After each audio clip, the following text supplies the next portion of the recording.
here, psychologist, speaker, author of 8 books, host of 2 PBS specials. Here again to bring you another tip on how to help you create the life you want. Specifically, how to use my life from the top of the mind philosophy to bring more clarity, confidence, creativity into everything you do.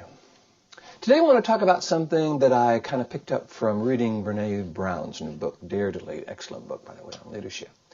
She talks about kind of 3 things that need to happen in order for people to be successful, and I decided to do a video on the 3 keys to success and happiness. My version of this is the 3 keys are purpose, a pathway, and persistence. So in my life from the top of the mind philosophy, for those of you who know who I am and what I do, I've created a model, a philosophy, a framework, a system that actually shows people how to access their best by accessing a specific part of the brain. And how to avoid the stress, frustration, anxiety that gets in the way of our clarity, confidence, and creativity by avoiding a specific part of the brain. However, teaching people how to influence how the brain interprets and processes information is not a simple thing. So I'm always looking for ways to help people kind of simplify that, but still allow it to be effective. So I think these 3 P's, when we apply them to my philosophy or just anything, can be helpful. I'm going to apply them to my philosophy, and you can see how they resonate with you if you want to apply them to your life. The first is purpose. We've got to have a clear sense of why we're doing what we're doing, and it has to be powerful enough, motivational enough for us to be willing to put the effort in to achieve whatever it is we're trying to achieve. It really can't be because we're supposed to, or some fear of failure that if we don't do this, bad things will happen, because that actually throws us into this lower 20% of the brain. And while this lower 20% of the brain stem, I call the lower brain, the bottom of the mind really, is great for a fight or flight situation, it is not designed to help us become successful or certainly happy. We need to be coming from what I call the top of the mind, this upper 80% of the brain, the neocortex. And in order to do that, we have to have a really clear sense of purpose. In my philosophy, in my trainings, in my books, in my counseling, I call it our highest purpose. Because I believe it has to become the most important thing we do, at least for a while, until it becomes a new habit, until it becomes just natural. My highest purpose, or what I talk about when I'm talking about people's highest purpose, is to get really clear, okay, who am I when I'm coming from the top of the mind? What are the qualities and characteristics I would choose to bring to life if I were choosing them on purpose, in a way that was more effective, in a way that defines me, makes a statement about who I am, and in a way that I would teach to someone I love, what I call the 4 criteria. So once we get clear about that, and sometimes I'll encourage people to make a list of like 20 qualities or characteristics of them at their best, and we can begin to make that our highest purpose, make it the most important thing we do, at least for a while, until it becomes a new habit. I have a way, which is the pathway, to allow this to become a new habit in 2 to 4 months. So once I get people clear about our highest purpose, they have created a list of how they want to be, who they want to be, also created a list of these old triggers. You know, if certain situations or types of people in the past have triggered us, chances are they're going to trigger us again. So the more we're aware of what those triggers are, what types of situations, what types of people have triggered us in the past, the more we are aware of what they have triggered in the past, our stress, frustration, anxiety, resentment, anger, whatever, that brings new awareness to the process. There's a quote from Albert Einstein that I use in all my seminars that says, problems cannot be solved at the same level of awareness that created them. So we got to have clarity in order to access our confidence and creativity. We got to have awareness or clarity about our highest purpose, the qualities and characteristics we want to bring to life, us at our best. And then we got to be clear about where we want to practice, the pathway, I call it, turning the problem into the practice field.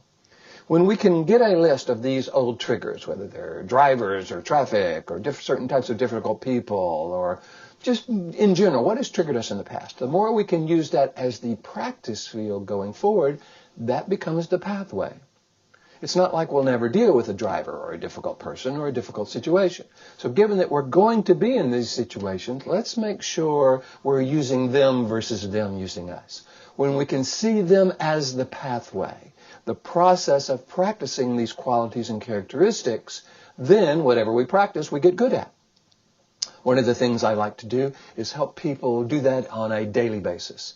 I encourage them to start in the morning, getting really clear about their highest purpose and go into the morning practicing that. Who do I want to be with my family as I'm driving to work, as I get to work? What does that look like? What does that feel like? Then around lunchtime, reboot. Go into the afternoon, clear about how you want to be, who you want to be. Then around the driving home or evening time, reboot, going into the evening, clear about how you want to be and who you want to be.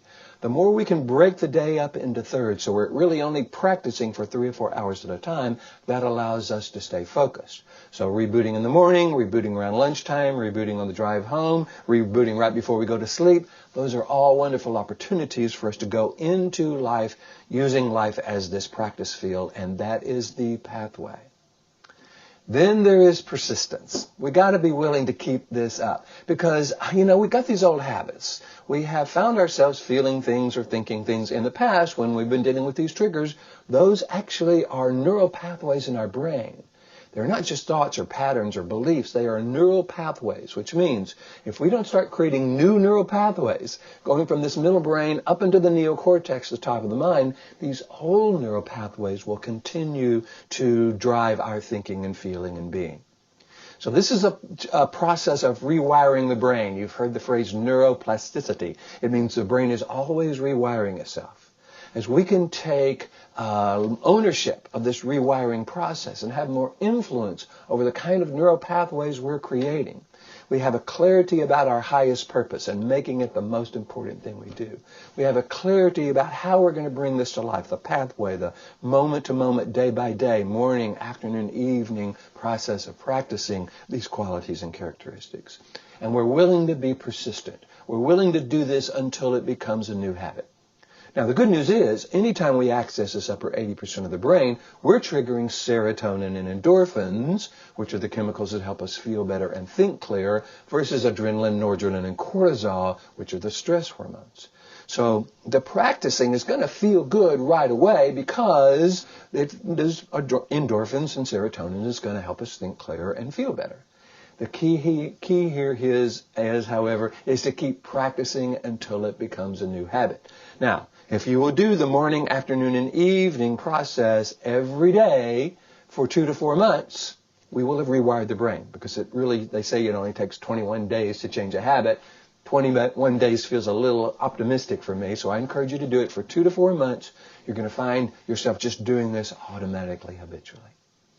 So the question is, how important is this to you? How important is your happiness, your success? Are you willing to put a process in place where you're clear about the purpose, clear about the pathway, and clear about the need for persistence? If you are, I think you're going to find yourself being very successful. And if I can help you, please ask. One of the things I love to do is go around the country and teach people this process of purpose, the pathway, and persistence. Love to come and do that for your organization, your church, your school. If you're interested in that, all you got to do is go to my website, BillCrawfordPh.com, or just Google Bill Crawford Ph.D. I'll come up on the first page. Hit the contact button. Let me know what you're interested in.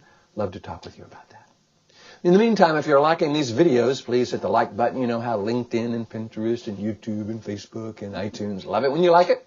What else? Oh yeah, subscribe to me if you'd like to on any of these social medias. I try to post one each week. Or you can go to my website and hit the subscribe button. And each week I will send you one of my favorite quotes along with 2 or 3 paragraphs about how to apply that quote to life, as well as one of these short videos. So I'm hoping you're finding this valuable. Here's to you, bringing more clarity, confidence, creativity into everything you do. And I look forward to seeing you in the next video.